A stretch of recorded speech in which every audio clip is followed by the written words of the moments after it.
how to find story replies notification settings on VK on Android or iOS phone. Hello guys, in today's video I'm gonna show you how to find that easy and quick. First open VK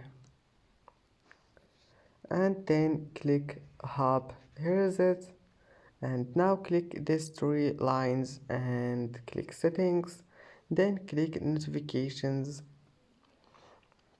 Now scroll down until you find story replies, and as you see here you can manage it, and you can manage if you want to show or hide the notifications content, and that's it. It's easy.